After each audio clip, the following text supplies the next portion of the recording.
Ngayon po ay sasadulahan natin ang santulan na pinamagatang panunuluyan. Ano nga ba ang panunuluyan? Ang panunuluyan ay isang pagsasadula sa kapanganakan ng ating Panginoong Jesucristo. Ito ay isang kaugalian at tradisyon nating mga Romano-Kristiyanong Pilipino na isinasagawa at isinasadula sa bisperas ng Kapaskuhan. Ito ay ang pagtatanghal sa paglalakbay ni Santo Jose at Birheng Maria mula sa Nazaret patungong Bethlehem upang maghanap ng matutuluyan upang mapagpangalakan o mapagsisirakan ng Jesucristo. Ito ay hango sa salitang ugat na tulog na ang pangalawan ay isang pagiging na pag-anyaya o pagpapatuloy ng pananauri sa loob ng tahanan. Paano nga ba nagumpisa ang panunuluyan sa ating bansa? Noong panahon ng pananakop ng Kastila sa Pilipinas, namayagpag ang halakalang galyong Maynila at Capuzco. Dala na rin ito ng nasabing matinding pakikipaghalakalan ng mga produktong galing sa kanluran, pati ang mga tradisyon at kaugalian ay nadala din ng ating bansa at isa nga dito ang panunuluyan o kilala noon sa tawag na pasadas.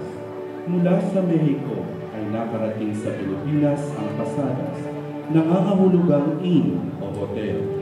Isang tradisyon na nagdiriwang at nagbibigay-pugay sa ginawang paghahanap ng banal na magkabiyak ng pasadas o hotel o matutuluyan para mailuwal si Jesus. Ito ay batay sa naiwang tala noong 1580 nang pinakilala ni Santo Ignatius de Loyola ang pagdarasal ng pamaskong nobena bilang pag-alaala sa eksena ng Natividad. Sinubukan namang gawing isang pagtatanghal ni Santo Juan ng Cruz ang nasabing eksena at makalipas ang 7 taon, ito ay pinagyaman ng mga misyonerong Espanyol sa Mexico at ang nasabing pagtatanghal ay tinawag ng Posadas. Nang dalhin at ipakilala ng mga Kastila ang pasadas sa Pilipinas, binago ng mga unang nakasaksi o nakapanood ang unang pagtatanghal, ang ilang elemento nito, batay na rin sa kaugalian at tradisyon natin. Nagkaroon din ng iba't ibang katawagan sa ritual na ito, panunuluyan para sa mga Tagalog, panawagan para sa mga Caviteño, kagkarong para sa mga Bicolano at Daegon, at pagkaon o patores sa mga Bisaya. May 2 anyo ang tradisyong ito. Una ay ang pagsasadula ng mga aktor at aktres ng eksena ng Natividad na siya nating matutunghayan ngayon. At ang pangalawa ay gamit naman ang mga banal na rebulto ni Santo Jose at Santa Maria. Dahil sa madalas na nanginibang bansa tayong mga Pilipino, ang tradisyong panunuluyan ay nakarating din sa iba't ibang estado ng Amerika, Europa at mga karatig bansa sa Asia, gaya ng Gitnang Silangan. At isa na nga dito ang bansang United Arab Emirates. Ngayon po ay atin ang matutunghayan ang pagsasadula ng panunuluyan. Nang pasimula ay naroon ang salita. Ang salita ay kasama ng Diyos, at ang salita ay Diyos. Sa simula ay kasama na niya ang Diyos. Nilikha ang lahat ng bagay sa pamamagitan niya, at walang anumang nilikha na hindi sa pamamagitan niya. Ang nilikha sa Kanya ay may buhay, at ang buhay ay siyang ilaw ng sangkatauhan. Nagliliwanag sa kadiliman ng ilaw, at hindi ito nagapi kailanman ng kadiliman.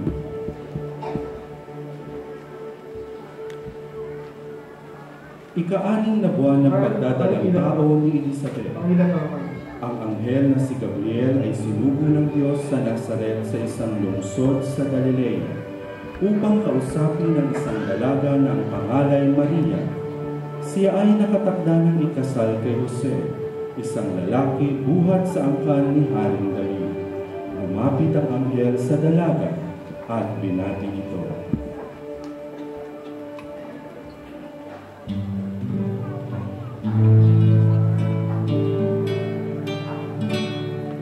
Magalang ka, ikaw ay lubos na inalulugdan ng Diyos. Sumasayo ang Panginoon. Nagulumihanan si Maria at inisip niyang mabuti kung ano ang kahulugan ng ganoong pangungusap. Sinabi sa kanya ng anghel,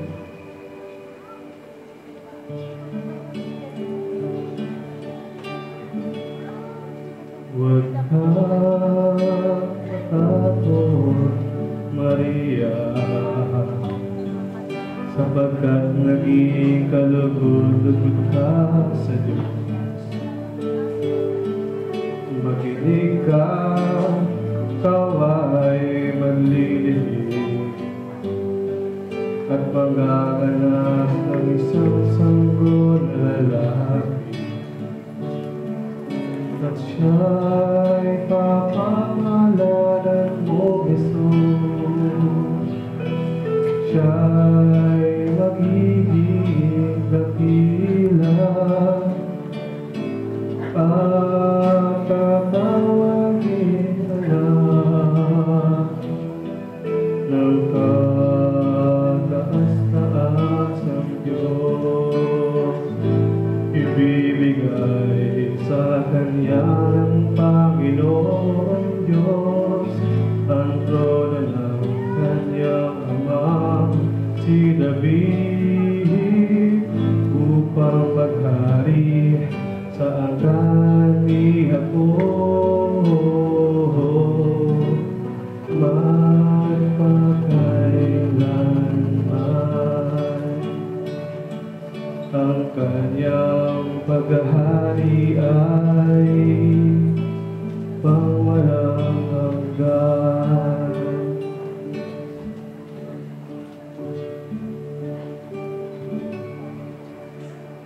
Paano po mangyayari ito? Gayong ako'y isang birhen.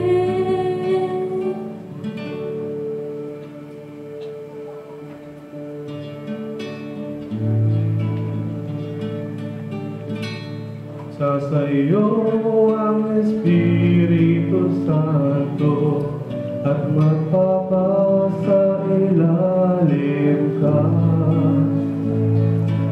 sa kapangyarihan ng kataas-taasang Diyos. Dahil dito ang sisilang mo'y banal at tawaging anak ng Diyos. Hindi ba't alam ng lahat na ang kamag-anak mong si Elizabeth ay baon? Gayon ay naglihis siya, at ngayon'y ika-anim na buwan na ng kanyang magdadalang tao, kahit na siya'y matanda na, sapagkat walang anumang bagay na hindi kaya gawin ng Diyos.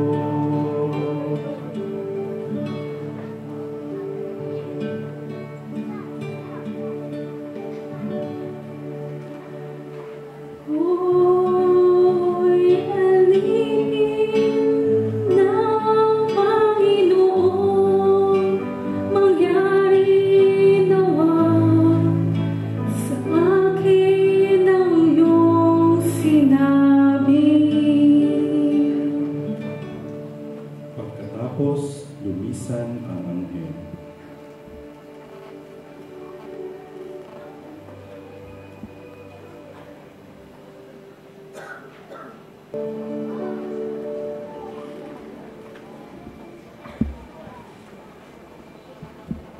Makalipas ang ilang araw, tumayak si Maria at nagmamadaling pumunta sa isang bayang bubundukin sa Judea, sa bahay ng Zacarias.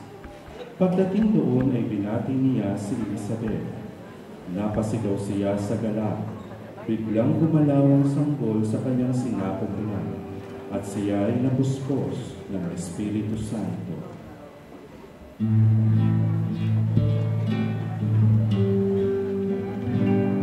Pinagpala ka sa mga babae at pinagpala rin ang dinadala mo sa iyong sinapupunan.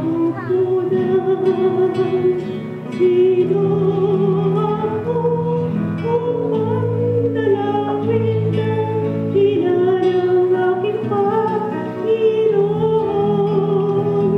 Sapagkat pagkarinig ko ng iyong pagbati ay gumalang sa tuwa. Ang sanggol sa aking sinapupunan.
Subalit dahil isang taong matuwid si Jose na kanyang mapapangasawa at ayaw nitong malagay sa lubos na kahihiyan si Maria, pinalak niyang hiwalayan si Maria ng panahim.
Ngunit habang pinag-iisipan ito ni Jose, nagpakita sa kanya sa panaginip ang isang anghel ng Panginoon. Sinabi nito sa kanya,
nang magising si Jose, sinunod niya ang utos ng anghel ng Panginoon.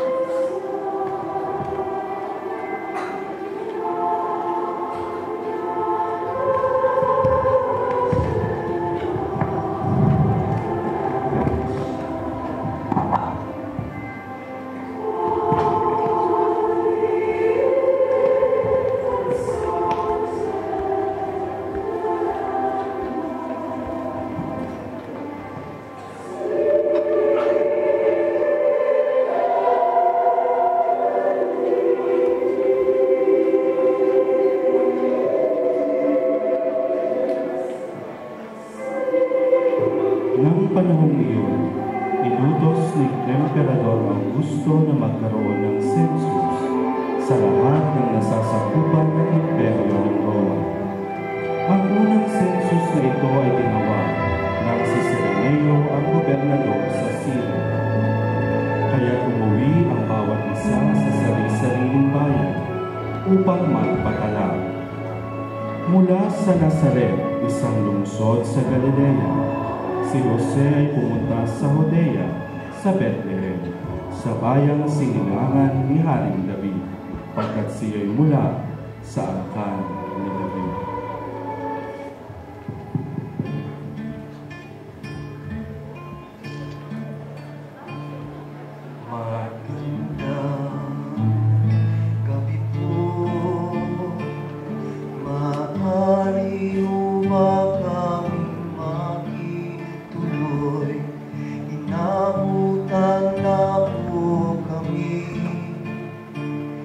Ng gabi sa daanan, malayo pa po ang aming pinanggalingan. Naawa po ako sa kalagayan ng aking asawa.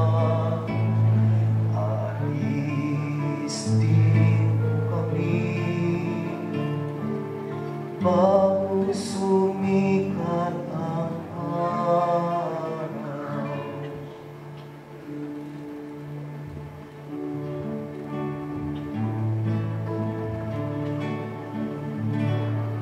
ipagpapuman ninyo, maliit po ang aming tahanan, wala na kaming lugar na ipagkakalob sa inyo.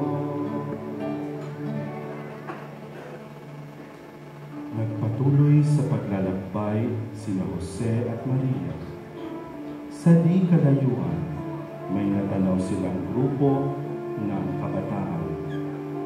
Sila ay muling nagtanong at nagpakasakal na kung may alam silang maaari matuluyan.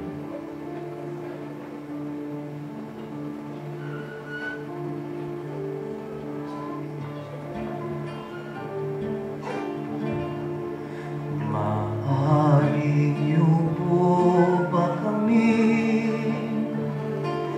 matulungan na makahanap ng matutuluyan ang aking asawa ay nagdadalang tao, kailangan na niya magpahinga.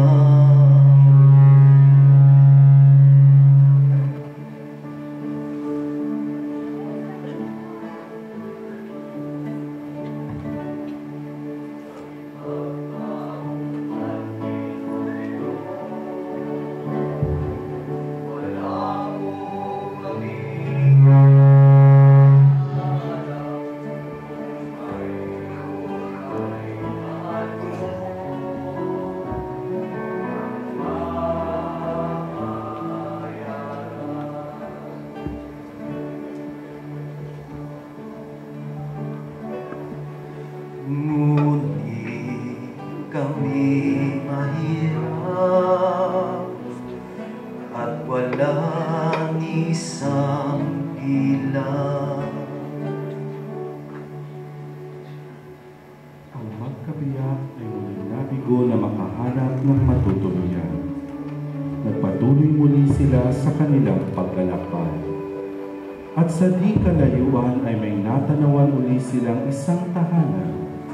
At muli silang sumubok na kung sila'y mabibigyan ng isang silid na matutuluyan.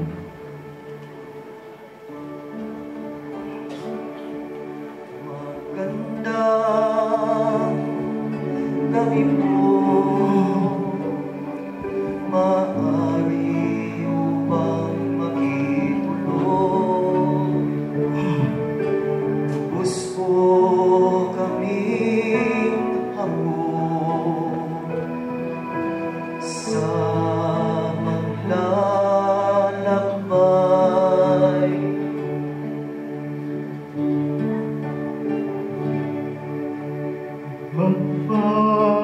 Paumanhin ulit niyo.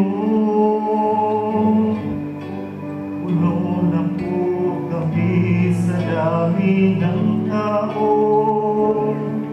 Ang aming lugar na aming maibibigay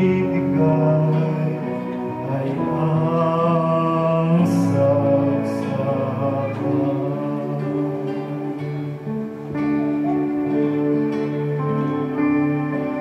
Marami po salamat.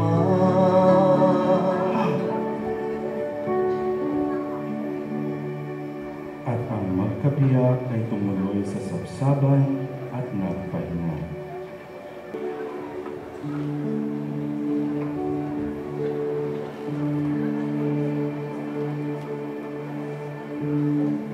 Samantala sa di kalayuan, may mga pastol na nagbabantay sa kanilang mga tupa. Lumapit sa kanila ang anghel at sinabi,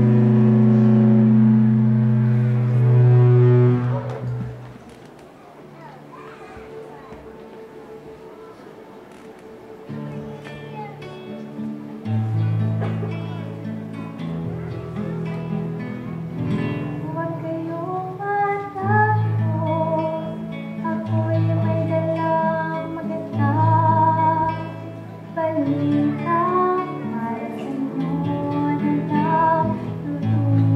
nagdudulot ng malaking kagalakan sa lahat ng tao.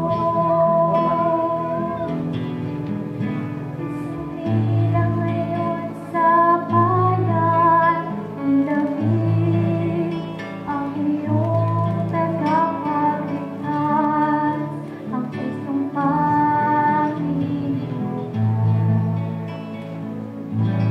Ito ang iyong palatandaan, matatagpuan ninyo ang isang sakuna na pagpapalo na malaki at nakaligtasan, isang saksapan.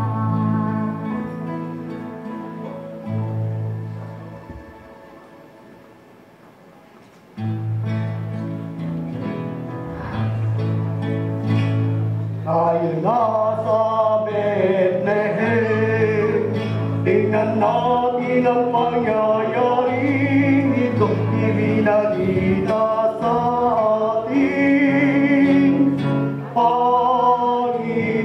Panginoon. Tayo na sa Bethlehem, tingnan natin ang pangyayaring itong ibinalita sa ating Panginoon.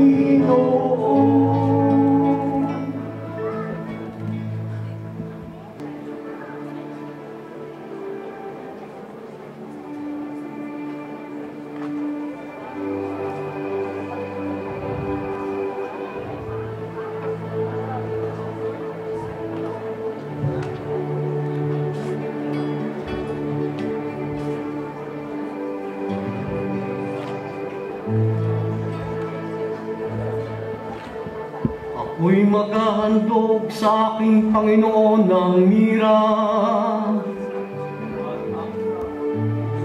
Akin naman ay ginto.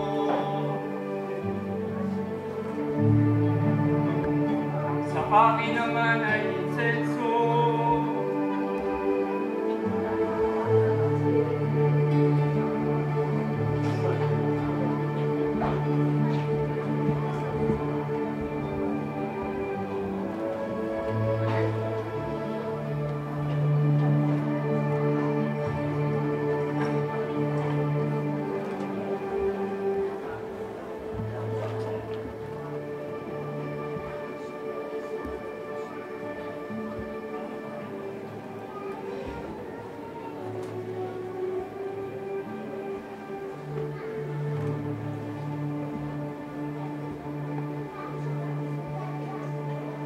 at naganap nga ang katuparan ng pangako ng Diyos Ama ayon sa kasulatan mula sa mga propeta. Maglilihi ang isang berhen at magsisilang ng isang sanggol na lalaki at tatawagin itong Emmanuel. Ang kahulugan nito ay kasama natin ang Diyos.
Dito po nagtatapos sa aming munting dulang pinamagatang